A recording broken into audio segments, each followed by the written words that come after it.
कहानी की शुरुआत में हमें एयरपोर्ट दिखाया जाता है जहां हम ब्रैड नाम के एक पायलट को देखते हैं। वो तेजी से जहाज की तरफ जा रहा होता है और साथ ही साथ वीडियो कॉल पर अपनी बेटी से बात भी कर रहा होता है। उसकी बेटी कहती है कि आज सुबह मैंने न्यूज देखी थी जिसमें बताया जा रहा था कि आप जिस एरिया में जा रहे हो वहां का मौसम बहुत ज्यादा खराब है, जिस वजह से और भी कई सारी फ्लाइट्स कैंसिल कर दी गई हैं। इसलिए आपको भी अपनी फ्लाइट कैंसिल करके घर वापस आना चाहिए। लेकिन ब्रैड मुस्कुराकर जवाब देता है कि मैं पहले भी कई बार ऐसे मौसम में सेफली जहाज उड़ा चुका हूँ, इसलिए तुम परेशान मत हो, मैं जल्द ही घर वापस आ जाऊंगा। ये सुनकर उसकी बेटी खुश हो जाती है और कॉल काट देती है। उसके बाद ब्रैड जहाज के केबिन में आकर को पायलट से मिलता है। को पायलट थोड़ा सा नर्वस था क्योंकि आज वो पहली बार फ्लाइट उड़ाने वाला था। तभी एक एयर होस्टेस आकर ब्रैड को बाहर बुलाती है, जहां एक पुलिस अफसर ब्रैड को बताता है कि इमरजेंसी की वजह से तुम्हें एक कातिल को अपने साथ ले जाना पड़ेगा जिसका नाम टोनी है। टोनी एक बहुत ही ताकतवर और खतरनाक इंसान है जिस पर मर्डर का केस है और अब इसे जहाज के जरिए दूसरी कंट्री ले जाकर उम्र भर कैद के लिए जेल में डाला जाएगा। वो पुलिस अफसर ब्रैड से कहता है कि ये जिम्मेदारी हम तुम्हें इसलिए दे रहे हैं क्योंकि तुम एक काबिल और समझदार पायलट हो। ब्रैड मान जाता है और टोनी को सबसे लास्ट वाली सीट्स में बिठा देता है ताकि बाकी पैसेंजर्स को कोई परेशानी न हो। उसके बाद सभी पैसेंजर्स अपने सीट्स पर बैठ जाते हैं और ब्रैड जहाज के स्टाफ के पास आकर कंफर्म कर लेता है कि सभी पैसेंजर्स आ गए हैं, जिसके बाद जहाज टेक ऑफ कर लेती है। ऊंचाई पर पहुंचने के बाद ब्रैड जहाज को ऑटो पायलट पर लगाकर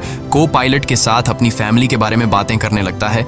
ब्रैड को पायलट को मोबाइल में अपनी बेटी की फोटो दिखाता है और कहता है कि मैं अपनी बेटी से बहुत प्यार करता हूं और हमारा इस दुनिया में एक दूसरे के अलावा और कोई भी नहीं है। दूसरी तरफ जहाज में बैठे पैसेंजर्स सफर को एंजॉय कर रहे होते हैं, लेकिन उन्हें पता नहीं था कि कुछ देर बाद उनके साथ बहुत ही बुरा होने वाला है। केबिन में बैठे दोनों पायलट्स भी खुश थे और जहाज भी नॉर्मल तरीके से फ्लाई कर रहा था, लेकिन तभी अचानक मौसम खराब हो गया और जहाज हल्के से झटके लेने लगा, जिस वजह से ब्रैड परेशान हो जाता है क्योंकि उसे कुछ ठीक नहीं लग रहा था। वो सभी मुसाफिरों को सीट बेल्ट बांधने के लिए अनाउंस करता है और रेडियो के जरिए वो कंट्रोल टावर से बात करने की कोशिश करता है, पर उसकी बात नहीं हो पाती क्योंकि मौसम खराब होने की वजह से यहाँ के सारे रेडियोज काम करना बंद कर देते हैं। तभी अचानक बिजली का तेज झटका प्लेन से आकर लगता है, जिस वजह से प्लेन जोर जोर से झटके लेने लगता है। ब्रैड पैसेंजर्स का हाल देखने के लिए केबिन से बाहर जाता है। पैसेंजर्स को देखकर ब्रैड को थोड़ा बहुत सुकून मिल जाता है क्योंकि सभी पैसेंजर्स सेफ थे, पर यहाँ अब धीरे धीरे लाइट बंद होती जा रही थी और तभी प्लेन को कई और झटके लगते हैं, जिससे ब्रैड का सिर सामने छत से टकराकर नीचे गिर जाता है और उसके माथे पर चोट लग जाती है। इस सूरत हाल को देखते हुए सभी पैसेंजर्स की हालत खराब होने लगी थी। ब्रैड जल्दी से वापस केबिन में आकर अपने साथी के साथ मिलकर प्लेन को संभालने में लग जाता है। ये उनके लिए काफी मुश्किल टाइम था। मौसम खराब होने की वजह से उन्हें आगे कुछ भी नहीं दिखाई दे रहा था। ब्रैड कहता है कि हमें प्लेन को नीचे लाना होगा क्योंकि अगर प्लेन को एक और झटका लगा तो प्लेन तबाह हो सकता है। ये लोग फौरन जहाज का अल्टीट्यूड कम करने लगते हैं और जहाज तेजी से नीचे की तरफ जाने लगता है। जहाज के अंदर मौजूद पैसेंजर्स काफी ज्यादा डरे हुए थे। तभी क्रिमिनल टोनी के साथ जो पुलिस अफसर आया होता है उसके हाथ से मोबाइल छूट जाता है। वो अपने मोबाइल फोन को उठाने के लिए अपना सीट बेल्ट खोल लेता है, जिसकी मदद करने के लिए एक एयर होस्टेस भी अपना सीट बेल्ट खोलकर आगे आती है। अब क्योंकि प्लेन तेजी से नीचे की तरफ जा रहा था, जिस वजह से उनका सीट बेल्ट खुलते ही ये दोनों तेजी से ऊपर छत से टकरा जाते हैं।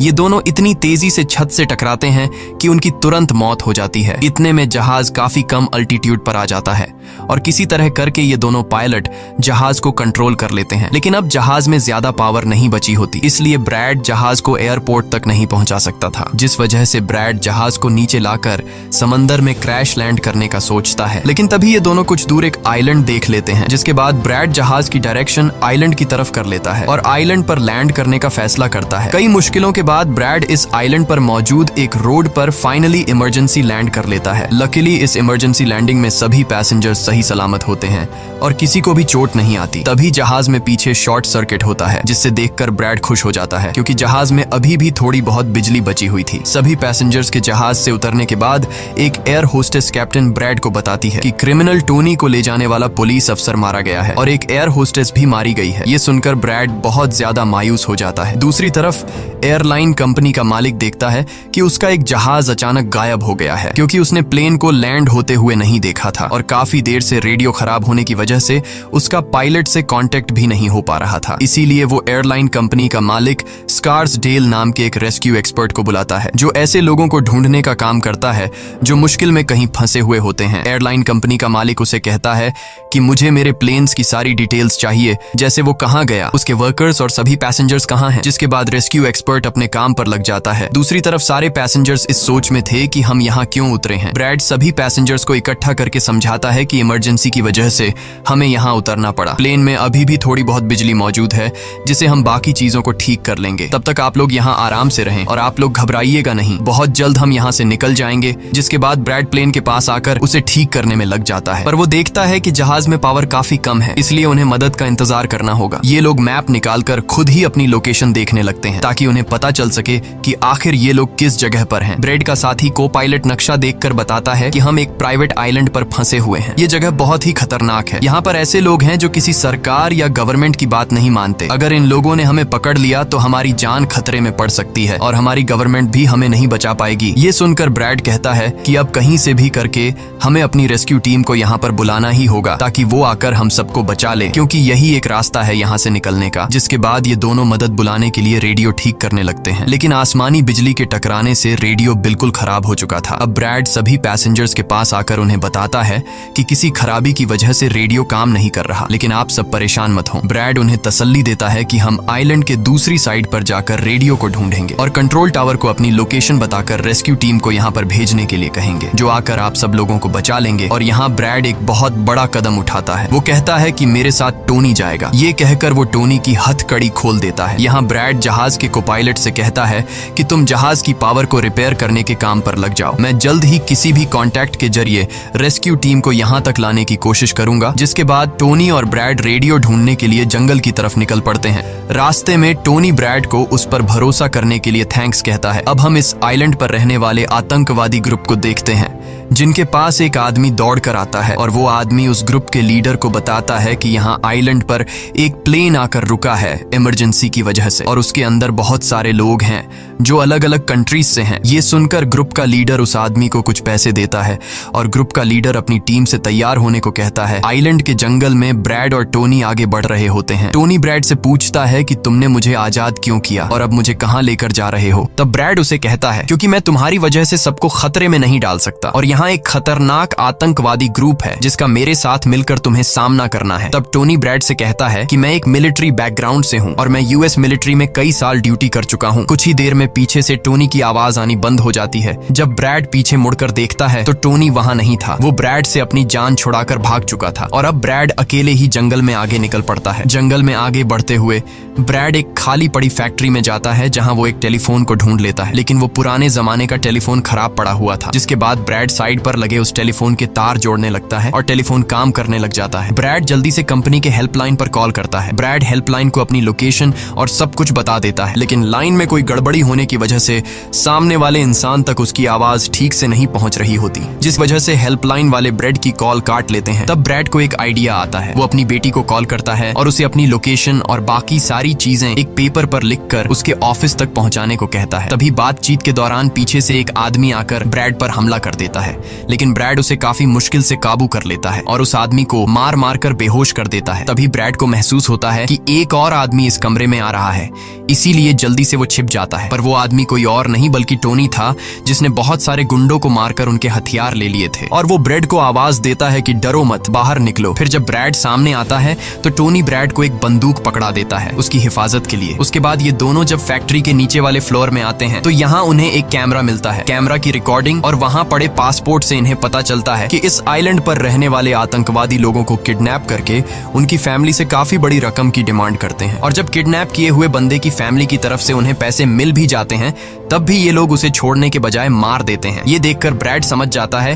कि हमारे पैसेंजर्स भी खतरे में हैं। जिसके बाद ये दोनों बाहर निकलते हैं और सामने उन्हें एक गाड़ी दिखाई देती है। ये गाड़ी उस आतंकवादी की थी जो कुछ देर पहले ब्रैड के हाथों मारा गया। अब ये दोनों बाहर खड़ी गाड़ी में बैठ जाते हैं और अपने पैसेंजर्स की तरफ जाने लगते हैं। उधर सभी पैसेंजर्स ब्रैड के इंतजार में बैठे हुए होते हैं कि ब्रैड जल्द ही उनके लिए मदद लेकर आ जाएगा। तभी उन्हें किसी गाड़ी की आवाज आती है। गाड़ी की आवाज सुनकर ये लोग खुश हो जाते हैं और ये लोग समझते हैं कि ब्रैड उनके लिए रेस्क्यू टीम बुला लिया है। लेकिन ये रेस्क्यू टीम नहीं बल्कि इस आइलैंड पर रहने वाले आतंकवादी थे। वो लोग गोलियां चलाकर सभी पैसेंजर्स पैसेंजर्स को डराने लगते हैं। उन गोलियों की आवाज ब्रैड और टोनी ने भी सुन ली थी, जिसके बाद ये लोग कार की स्पीड बढ़ाकर जल्दी से प्लेन तक पहुंचने की कोशिश करते हैं। आतंकवादी ग्रुप का लीडर एयर होस्टेस से सभी यात्रियों की लिस्ट मांगता है। डर के मारे जल्दी से एयर होस्टेस उसे लिस्ट ला कर दे देती है। फिर गैंग का एक आदमी को पायलट से पूछता है कि तुम्हारा सीनियर पायलट कहाँ पर है, जिस पर को पायलट बताता है कि किसी काम से वो जंगल में गया था पर अभी तक वापस नहीं आया। तभी वहां पर ब्रैड और टोनी भी पहुंच जाते हैं, लेकिन ये दोनों चुपके से दूर से इन लोगों को देख रहे होते हैं। इसी दौरान एक औरत वहां से भागने की कोशिश करती है, पर वो लोग गोली चलाकर उसे मार देते हैं। ये देखकर ब्रैड उनकी मदद करने के लिए जाता है, पर टोनी उसे रोक लेता है और टोनी कहता है कि तुम शांत रहो, अभी जाना ठीक नहीं। गैंग का लीडर सभी पैसेंजर्स को एक बस में बैठा लेता है और गैंग का लीडर अपने 2 साथियों को वहीं छोड़कर उनसे कहता है कि जाओ, जहाज के अंदर जो भी कीमती सामान है उसे ले आओ। जिसके बाद ये लोग सभी पैसेंजर्स को अपने अड्डे पर ले जाने लगते हैं। गैंग के जाने के बाद ब्रेड टोनी पर गुस्सा करने लगता है कि वो लोग हमारे पैसेंजर्स को ले गए और तुमने मुझे जाने ही नहीं दिया। जिस पर टोनी उसे समझाता है कि वो लोग काफी ज्यादा थे, अगर तुम चले भी जाते तो इतनी बड़ी आर्मी से अकेले नहीं लड़ पाते। अब ये दोनों प्लेन की तरफ बढ़ने लगते हैं और उन दोनों गुंडों को पकड़ लेते हैं जो प्लेन से कीमती सामान चुरा रहे थे। ब्रेड गन पॉइंट पर उनसे पूछता है कि तुम्हारा लीडर पैसेंजर्स को कहां पर लेकर गया होगा, जिस पर वो बताता है कि यहाँ से कुछ दूर हमारा एक अड्डा है और वो सब वहीं गए होंगे। दूसरी तरफ ब्रेड की बेटी रेस्क्यू एक्सपर्ट के पास ब्रेड का लिखवाया हुआ पेपर दे देती है, जिस पर प्लेन का लोकेशन और सारी जानकारी लिखी गई होती है। रेस्क्यू एक्सपर्ट सैटेलाइट की मदद से प्लेन की लोकेशन का पता लगा लेता है। उन्हें पता चल जाता है कि प्लेन एक आइलैंड पर फंसा हुआ है और उन्हें ये भी पता चल जाता है कि इस आइलैंड पर एक खतरनाक आतंकवादी ग्रुप है। इसके बाद वो रेस्क्यू ऑफिसर अपनी एक प्राइवेट आर्मी के कैप्टन को कॉल करता है और उसे ये सारी सिचुएशन समझाकर उस आइलैंड पर जाने को कहता है। प्राइवेट आर्मी का कैप्टन मान जाता है और अपने साथियों के साथ एक पैसों का भरा हुआ बैग और कई सारे वेपन्स के बैग गाड़ी में लोड करके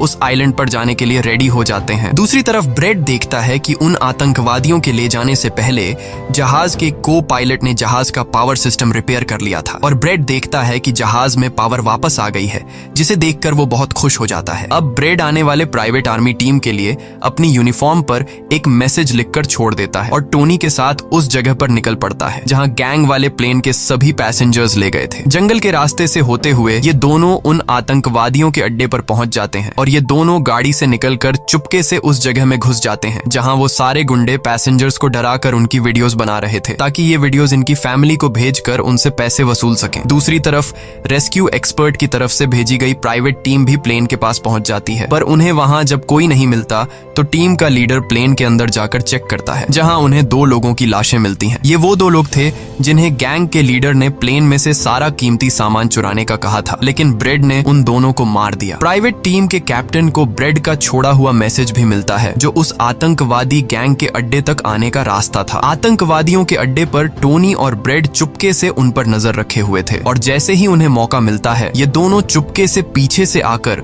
2 आतंकवादियों को मार देते हैं। फिर ये दोनों चुपके से आगे बढ़ते हैं और एक कमरे के बाहर जा पहुंचते हैं। इस कमरे के अंदर सभी पैसेंजर्स को कैद करके रखा गया था। अब ब्रेड इन लोगों को छुड़ाना तो चाहता था, पर वहां बहुत सारे गार्ड्स पहरा दे रहे थे और ब्रेड के पास दरवाजे का ताला खोलने की चाबी भी नहीं थी। इसके बाद ये दोनों एक एक करके उन गार्ड्स को मार गिराते हैं और टोनी तो हथौड़ा उठाकर कई सारे गार्ड्स को हथौड़े से मार देता है। यहाँ ब्रेड एक गार्ड से चाबी लेकर उन पैसेंजर्स को कमरे से आजाद कर देता है। वो उनसे कहता है कि जल्दी से उसी बस में बैठ जाओ जिसमें तुम सबको आतंकवादियों ने यहाँ लाया था, और वो सभी जल्दी से उस बस में जाकर बैठ जाते हैं। तभी टोनी ब्रेड के पास आकर बताता है कि यहाँ से गाड़ी के जरिए बाहर निकलने का सिर्फ एक ही रास्ता है, मगर वहाँ कई सारे गुंडे बंदूक लिए खड़े हैं जो हमें देखते ही हम पर गोलियां बरसाना शुरू कर देंगे। जब ब्रेड पैसेंजर्स की तरफ देखता है तो वो सभी बहुत ज्यादा डरे हुए होते हैं। अब यहाँ ब्रेड अपनी जान को खतरे में डालते हुए एक फैसला करता है और टोनी से कहता है कि मैं वहां पर मौजूद सभी आतंकवादियों का ध्यान भटकाऊंगा और तुम मौके का फायदा उठाते हुए सभी पैसेंजर्स को यहाँ से ले जाना। अब पहले तो टोनी ब्रेड को ऐसा करने से मना करता है। वो कहता है कि ऐसा करने से वो लोग तुम्हें मार देंगे, लेकिन ब्रेड कहता है कि इसके अलावा हमारे पास और कोई दूसरा रास्ता नहीं है। ये सुनकर टोनी मान जाता है। ब्रेड वहां से निकलकर आतंकवादियों के पास आता है। वहां ब्रेड गैंग के लीडर से बात करता है कि मैंने हेल्प के लिए इन्फॉर्म कर दिया है, जल्द ही यहाँ पर रेस्क्यू टीम आ जाएगी, इसलिए सभी पैसेंजर्स को यहाँ से जाने दो। ये सुनकर सभी गैंग वाले ब्रेड पर हंस पड़ते हैं और ब्रेड को पीटने लग जाते हैं। गैंग का हेड कहता है कि ऐसे कैसे इसे छोड़ दूं, पैसों के बिना मैं किसी को नहीं छोड़ता। और अब जैसे ही ये लोग ब्रेड को मारने वाले होते हैं तभी वहां पर प्राइवेट रेस्क्यू टीम पहुंचकर आतंकवादियों पर हमला कर देती है और काफी देर तक गोलीबारी करने के बाद गैंग के कई सारे लोगों को मारकर वो ब्रेड को छुड़ा लेते हैं और ब्रेड को बस में उठाकर यहाँ से निकल जाते हैं। यहाँ गैंग का लीडर देखता है कि उसके कई सारे साथियों के साथ उसका छोटा भाई भी मारा गया। ये देखकर वो बहुत ज्यादा गुस्सा हो जाता है और कसम उठाकर कहता है कि वो इन लोगों में से एक को भी नहीं छोड़ेगा और सभी को चुन चुन कर मारेगा। इसके बाद वो अपनी टीम से कहता है कि जल्दी से तैयारी कर लो, हम जल्द ही इन लोगों को मारने के लिए निकलेंगे। बस में प्राइवेट टीम का कैप्टन सभी को बताता है कि हम बस 5 लोगों की छोटी सी एक प्राइवेट टीम है जो बस तुम्हें यहाँ बचाने के मिशन पर आए हैं और हम कोई रेस्क्यू टीम नहीं है। रेस्क्यू टीम को यहाँ आने में कुछ टाइम और लगेगा। ये सुनकर ब्रेड घबरा जाता है और कहता है कि हमारे पास टाइम नहीं है क्योंकि गैंग वाले जल्द ही हमारे पीछे आएंगे और हमें देखते ही मार डालेंगे। पर मेरे पास एक आइडिया है। जहाज के पास पहुंचते ही ब्रेड सभी पैसेंजर्स से कहता है कि जहाज में पावर वापस आ चुकी है, यानी अब जहाज स्टार्ट हो जाएगा और हम लोग फौरन यहाँ से निकल जाएंगे। इसलिए आप सब लोग जल्दी से जहाज में बैठ जाओ क्योंकि हम रेस्क्यू टीम का इंतजार नहीं कर सकते। उन्हें यहाँ आने में वक्त लगेगा और अगर हम यहाँ रुके तो उन आतंकवादियों के हाथों मारे जाएंगे। ये सुनकर सारे लोग प्लेन में बैठ जाते हैं जबकि ब्रेड प्लेन की तमाम चेकिंग करने में लग जाता है और प्राइवेट टीम के लोग पहले से आने वाले खतरे के लिए तैयार बैठ जाते हैं। तभी अचानक वो आतंकवादी ग्रुप आकर उन पर हमला कर देता है जिन्हें देखकर प्राइवेट टीम उन्हें रोकने में लग जाती है और यहाँ दोनों तरफ से काफी गोलीबारी होती है। पर इस प्राइवेट टीम के पास काफी अच्छी गन्स थी जिस वजह से वो बहुत सारे गुंडों को मार देते हैं। ब्रेड जल्दी से प्राइवेट टीम के लीडर को बताता है कि मैं अगले 5 मिनट बाद जहाज को स्टार्ट करने वाला हूँ और तुम सब भी जल्दी से जहाज में चढ़ जाना। इसके बाद ब्रेड टोनी के पास जाता है और उसका शुक्रिया अदा करता है कि तुमने मेरे इतने मुश्किल वक्त में साथ दिया। ब्रेड खुद को गोलियों से बचाते हुए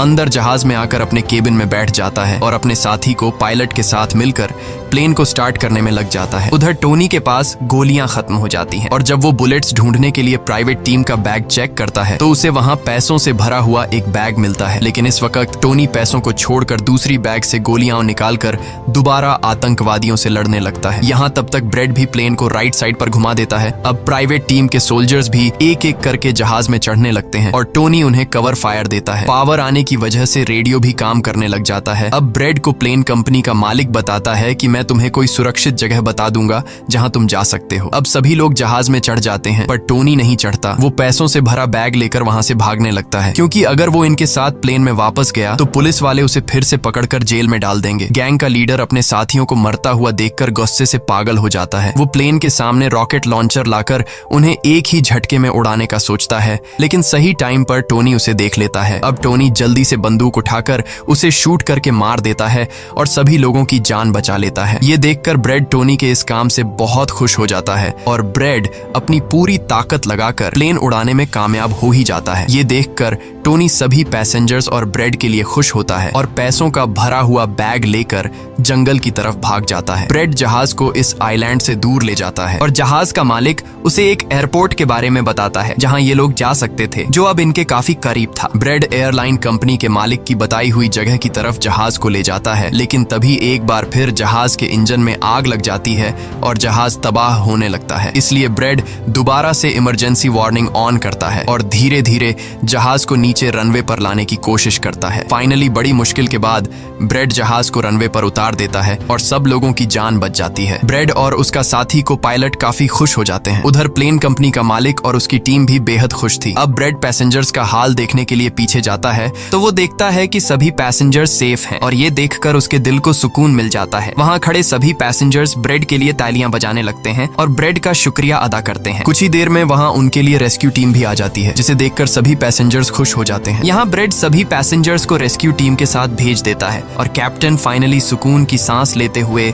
जहाज की सीढ़ियों पर बैठकर अपनी बेटी से कॉल पर बात करता है। इसी के साथ ये कहानी खत्म हो जाती है। अगर आपको वीडियो अच्छी लगी हो तो हमारे चैनल को सब्सक्राइब और वीडियो को लाइक जरूर कीजिएगा।